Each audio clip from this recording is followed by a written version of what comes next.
जय हिंद दोस्तों। आज हम लोग जो है पटना हाई कोर्ट का एक जजमेंट आया हुआ है और ये जजमेंट रिलेटेड है ब्रेथ एनालाइजर। आप जैसा कि जानते हैं कि बिहार में जो है शराबबंदी 2016 से है। मीन्स 2016 से बिहार में शराब नहीं पीने का जो है लॉ बना के इम्प्लीमेंट किया गया था और तब से बिहार में शराबबंदी का कानून चल रही है। और इसके कारण जो है रोड पर चलते फिरते आदमी को या फिर कहीं पे किसी को अगर पिया हुआ का जो शंका होती है पुलिस को, तो वो ब्रेथ एनालाइजर जो होता है मुंह में लगा के जो है उसको जो है टेस्ट किया जाता है कि ये आदमी लिक्वर है या नहीं है, या किसी तरह का शराब पिया है या नहीं। यानी उसके जो है उसको बोला जाता है सांस लेने के लिए, और फिर सांस लेने का उसका जो है एमएल जो होती है उसमें रिकॉर्ड होती है कि किस लेवल का ये जो है ना अंदर से जो है ना उसका लिक्विड का इफेक्ट है। तो इसलिए ब्रेथ एनालाइजर का वो टेस्ट करती है। इसी पर जो है एक जजमेंट आया हुआ है कि ये ब्रेथ ब्रेथ एनालाइजर जो है, ये ब्रेथ एनालाइजर इफेक्टिव है टेस्ट के लिए या फिर इफेक्टिव टेस्ट के लिए नहीं है। और इस यहाँ पे ये भी डिस्कस करेंगे कि इससे रिलेटेड जो है ब्रेथ एनालाइजर के रिपोर्ट से रिलेटेड जो है एक सुप्रीम कोर्ट का जजमेंट भी है। उसी जजमेंट का हवाला जो है पटना हाई कोर्ट ने दिया है और इस पे क्या बोला है उसको इस वीडियो में डिटेल से डिस्कस करेंगे। इसलिए आप लोग अगर बिहार से हैं और जानना चाहते हैं कि ब्रेथ एनालाइजर का क्या इफेक्ट है टेस्ट करने में और इसको कानून मान्यता देती है या नहीं देती है ब्रेथ एनालाइजर का, उसको डिटेल से जानेंगे। और साथ में सुप्रीम कोर्ट का जैसा मैं बताया जजमेंट भी हम लोग जानेंगे कि सुप्रीम कोर्ट का कौन सा जजमेंट को पटना हाई कोर्ट के जज जो है उन्होंने कंसीडर किया या बेस माना है जिसपे वो जजमेंट दिया है। तो पहले जान लीजिए कि इसमें फैक्ट ऑफ केस क्या है।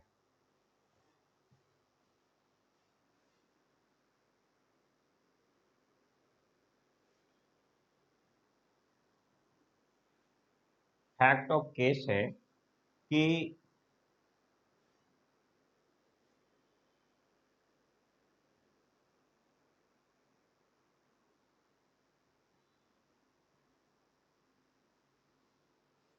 प्रभाकर कुमार नाम का एक लड़का यानी एक व्यक्ति जो है ये एसडीओ ऑफिस में काम करता था। एसडीओ है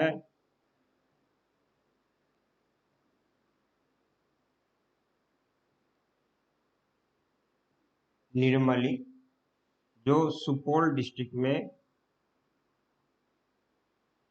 आता है। सुपौल डिस्ट्रिक्ट में आता है।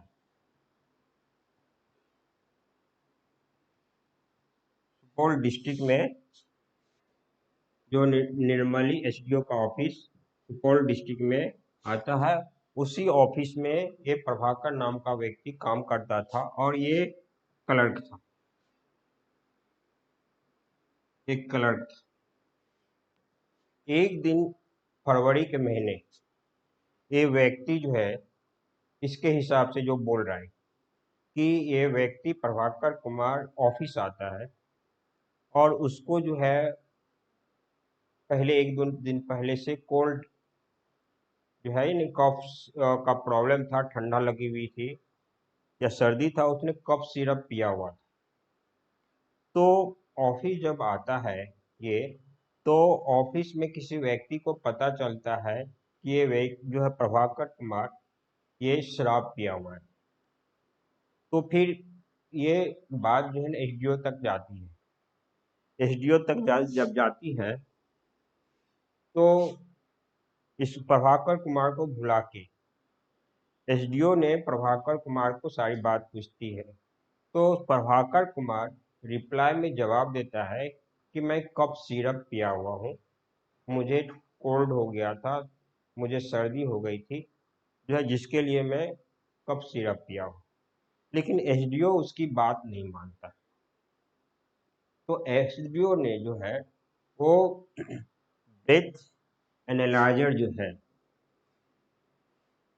उसको मंगाता है और उसको मंगवा के इस व्यक्ति का, प्रभाकर कुमार का टेस्ट करवाता है। जब ये टेस्ट करवाता है ब्रेथ एनालाइजर से, तो अल्कोहल जो है, अल्कोहल की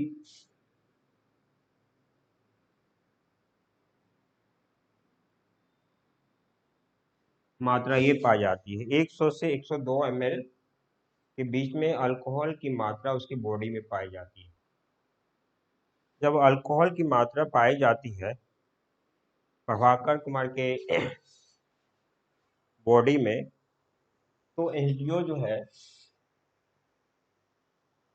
ये रिकमेंड कर देता है प्रभाकर कुमार के बारे में और इसकी सस्पेंशन हो जाती है। प्रभाकर कुमार सस्पेंड हो जाता है, सस्पेंड हो जाता है और सस्पेंड हो जाता है। और फिर जो है प्रभाकर कुमार को एसडीओ जो है पुलिस स्टेशन में केस जो है कंप्लेंट करके और ये प्रभाकर कुमार को जेल भेज दिया जाता है। जब ये सस्पेंड हो जाता है, जेल भेज जाता है, जेल टर्म काटने के बाद ये प्रभाकर कुमार ये रिक्वेस्ट करता है और सस्पेंशन इसका हट जाता है। जो है प्रभाकर कुमार का सस्पेंशन हट जाता है और ये जो है प्रभाकर कुमार ज्वाइन कर लेता है फिर से एसडीओ के ऑफिस में एज ए क्लर्क। और ये घटना जो है 2018 की है। ये घटना 2018 की है। जब 2 साल इसकी बीत जाती है तो प्रभाकर कुमार यानी जेल टर्म हो काट उठ के जब ज्वाइन कर लेता है, सस्पेंशन खत्म हो जाती है, तो 2 साल जब जाती है तो 2020 में ये अपने सस्पेंशन को या जो विभागीय कार्रवाई हो रही थी उसको जो है ना डिस्क्रिमिनेटरी जो है अथॉरिटी जो है ये डीएम के ऑफिस में,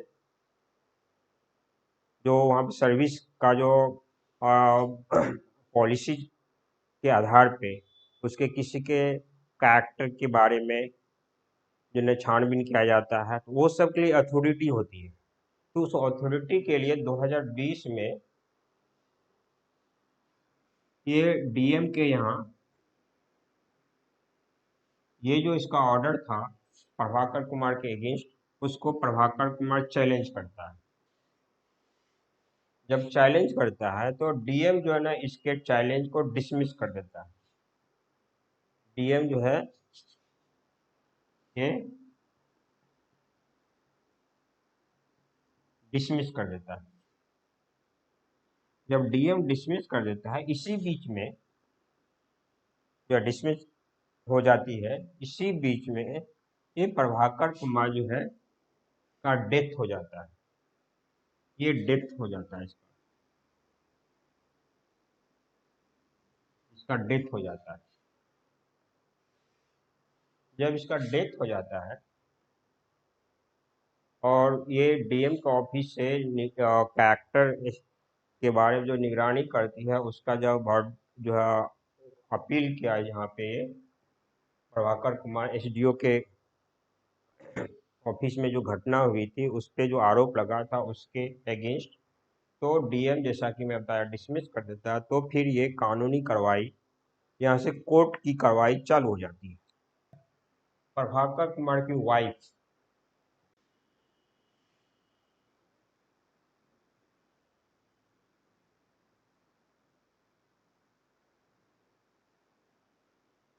मंजू देवी, प्रभा कुमार की वाइफ जो है ये मंजू देवी ये सुप्रीम कोर्ट में रीट फाइल करती है, रीट पेटिशन डालती है।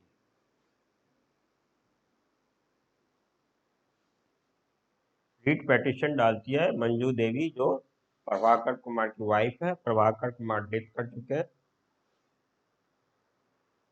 और मंजू देवी के रीट पेटिशन पर जो है पटना हाई कोर्ट का एक बेंच बनती है, एक बेंच बनाती है पटना हाई कोर्ट। उस बेंच में एक ही है, जस्टिस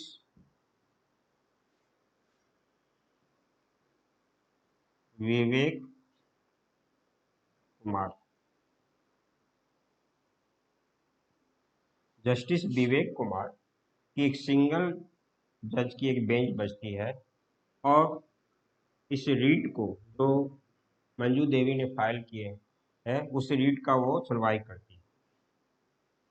और ये बेंच जो है विवेक कुमार की, ये सुनवाई में और ऑब्जर्वेशन में देखा कि इन्होंने जो क्लेम किया था कि हमें फीवर हो गया है और फीवर होने के कारण और सर्दी भी थी, तो मैंने कफ सिरप लिया था, लेकिन एसडीओ कोर्ट एसडीओ के ऑफिस ने इसको नहीं माना, ब्रेथ एनालाइजर करवाया। ब्रेथ एनालाइजर से जो है अल्कोहल पाया गया। अल्कोहल जो पाया गया था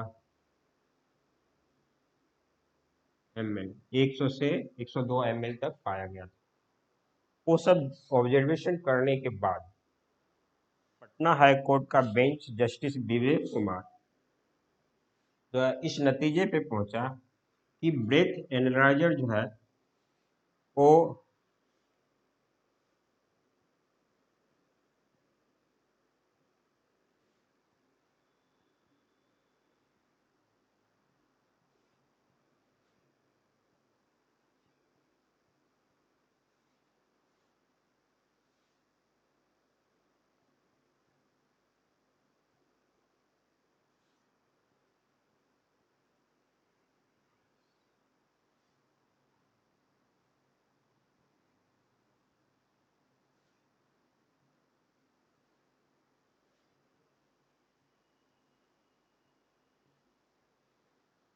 जस्टिस विवेक कुमार ने पाया कि breath analyser report is not a proper evidence of having alcohol in body. यानी शरीर में अल्कोहल है या नहीं है, उस उसका जो है सही से रिपोर्ट ब्रेथ एनालाइजर नहीं कर सकता जब तक कि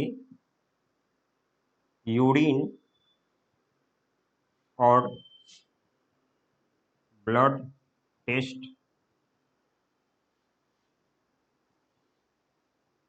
डन।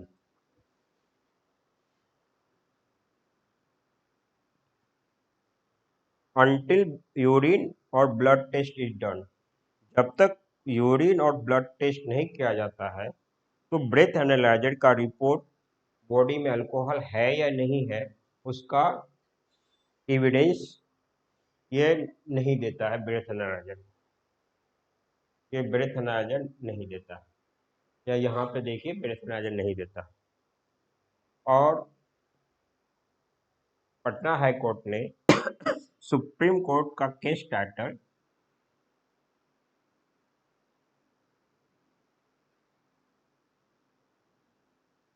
बच्चू भाई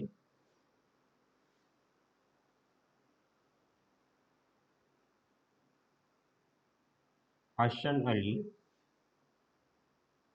करियानी वर्सेस स्टेट ऑफ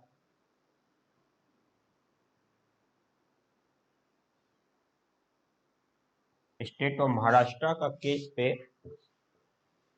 बेस माना, जिसने सुप्रीम कोर्ट ने इस केस में कहा था कि ब्रेथ एनालाइजर का रिपोर्ट जो है प्रॉपर एविडेंस नहीं है किसी व्यक्ति के बॉडी में अल्कोहल है या नहीं, या कितनी मात्रा में। जैसा कि इसमें देखा आपने कि ब्रेथ एनालाइजर 100 से 102 ml तक का बताया था, लेकिन वो रिपोर्ट्स इतना ये सही है अल्कोहल का या नहीं है, ये ब्रथ नार्जर का रिपोर्ट नहीं बताएगा। जब तक यूरिन टेस्ट या ब्लड टेस्ट नहीं हो जाता है।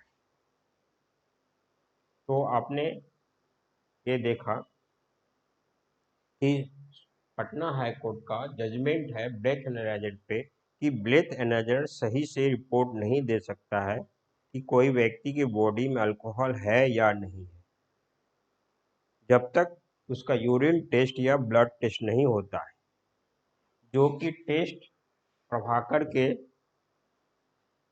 केस में नहीं हुआ। इसका यूरिन टेस्ट नहीं कराया गया, कोई भी मेडिकल टेस्ट इसका नहीं कराया गया।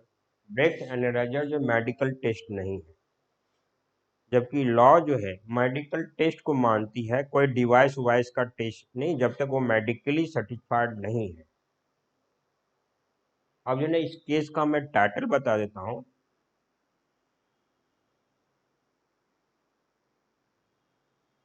केस का टाइटल है Manju Devi versus state of Bihar. ये इसका केस का टाइटल है। ये केस का टाइटल है Manju Devi versus state of Bihar. Means Patna high court ने सुप्रीम कोर्ट का जो इस केस का सुनवाई थी, Bachchu Bhai Hasan Ali Kalyani versus state of Maharashtra, इसी के जजमेंट को पटना हाई कोर्ट ने बेस माना और उसके बेसिस पे कहा कि ब्रेथ एनालाइजर का रिपोर्ट एग्जैक्ट एविडेंस नहीं देता है कि किसके बॉडी में कितना अल्कोहल है या कितना अल्कोहल नहीं है, जब तक उसका मेडिकल टेस्ट यूरिन का या तो ब्लड का नहीं हो जाता है। तो इस वीडियो में इतना ही। Thank you.